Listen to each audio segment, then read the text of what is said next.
jungle. Vat Purnima सणानिमित्त मिरजेत सुवासिनींनी वडाच्या झाडाची केली भक्तिभावाने पूजा. पतीच्या दीर्घायुष्यासाठी वडाच्या झाडाला साक्षी ठेवत सुवासिनींनी केली मनोभावी प्रार्थना. मिरजेत वटपौर्णिमा उत्साहात साजरी. नववधू ते वयोवृद्ध महिलांचा उत्स्फूर्त सहभाग.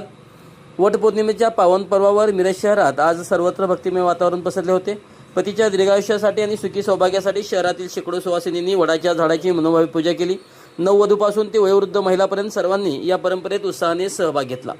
मिरज शहरातील विविध परिसरामध्ये आज वटपौर्णिमेचा सण मोठ्या उत्साहात साजरा करण्यात आला. पहाटेपासूनच सुवासिनी नवे वस्त्र दागिने परिधान करून पूजेचे साहित्य घेऊन वडाच्या झाडाजवळ दाखल झाल्या. हळद कुंकू, फुले, फळे, अक्षता आणि सुताची माळ घेऊन महिलांनी वडाच्या झाडाला प्रदक्षिणा घालत पारंपरिक पूजाविधी पार पाडला.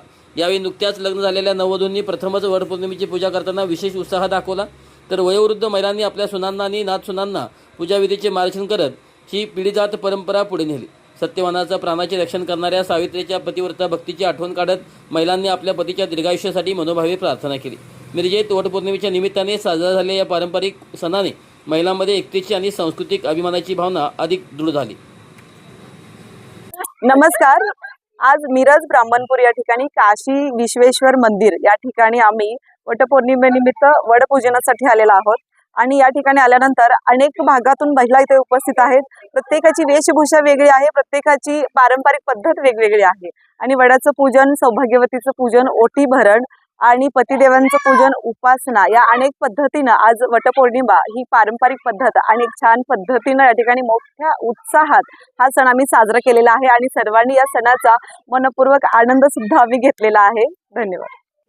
आणि आज वटपौर्णिमेनिमित्त आम्ही अनुभवी महिला तर दरवर्षी पूजन करतो, पण नववधू सुद्धा बऱ्याच या ठिकाणी उपस्थित होत्या. आणि त्यांना पूजन करताना आम्ही काही गोष्टी शिकवत त्यांची आम्ही धमाल आणि मस्ती सुद्धा आम्ही त्यांच्यासोबत केली आणि या सणाचा मस्त आनंद घेतला. आज वटपौर्णिमेनिमित्त फक्त महिला उपस्थित नसून एक नववधू आणि वर सुद्धा इथे उपस्थित आहेत. आणि एक नवीन वेगळं पण इथं बघायला मिळतंय की बायकोसोबत नवरा सुद्धा वड्याला फेरी मारतोय की काय, हा एक उत्साह आम्हाला इथं लागलेला होता. आणि छान पद्धतीनं त्यांनी पूजन करून एकमेकांच्या वरचा आदर आणि प्रेम या ठिकाणी दाखवलेलं आहे. त्यांचंही खूप खूप या ठिकाणी आम्ही कौतुक केलं आहे.